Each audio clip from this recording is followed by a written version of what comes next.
Hey, I'm glad that I caught you before you left the office. You had said that black folks should vote. You still feel that way?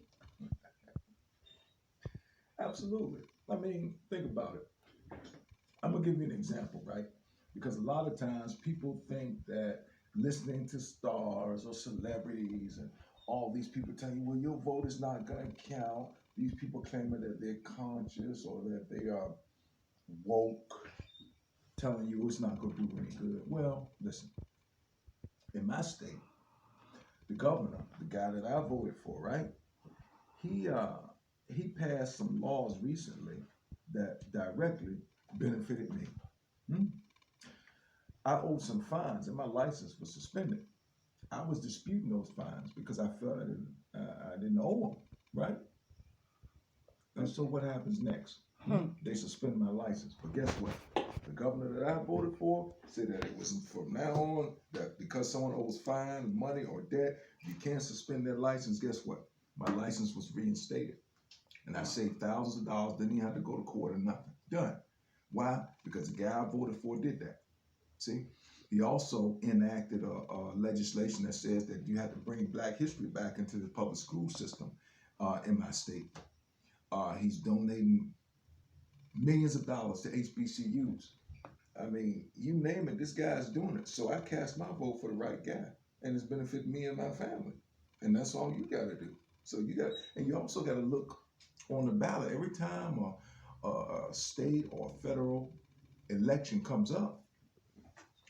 You Hmm. have stuff down on the ballot that you need to vote on, whether it's from, you know, marijuana legislation or redistricting.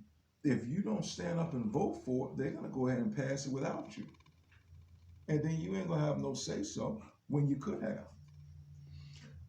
Basically, let's look at it. Take Allen Iverson. I gave this example before. Allen Iverson, pro basketball players in the Hall of Fame right now because of black people voting. No, they didn't vote on him to go to the Hall of Fame. Here's what happened. Iverson was involved when he was young, teenager, in a bowling alley brawl in a place, a little corrupt little city called Hampton, Virginia. They locked him up, said that he was beating up people, hit women with chairs. Oh, they tried to lay it on thick, said that his brother was doing all kind of things. Actually, he didn't have nothing to do with it. He was there. So they was trying to give him 10 or 15 years in jail. Yeah, they had him headed straight to prison. But guess what happened? L. Douglas Wilder, the governor who I voted for, one of my first votes, I think when I was young, pardoned him, full pardon. He went from there to Georgetown. Next thing you know, he's in the NBA and in the Hall of Fame. Hmm. Okay, so what I'm saying to you, if we hadn't voted for Douglas Wilder, he wouldn't have been there to pardon Iverson. Okay, voting works. So what I'm telling you is to go ahead and vote. People died for your right to vote is true. They stood in line or however long it takes. You go over there and you do your civic duty, you vote.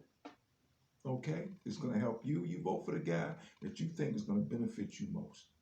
Both of them are going to be lying, telling you good stuff that you want to hear. You got to read through it and do your homework. Vote.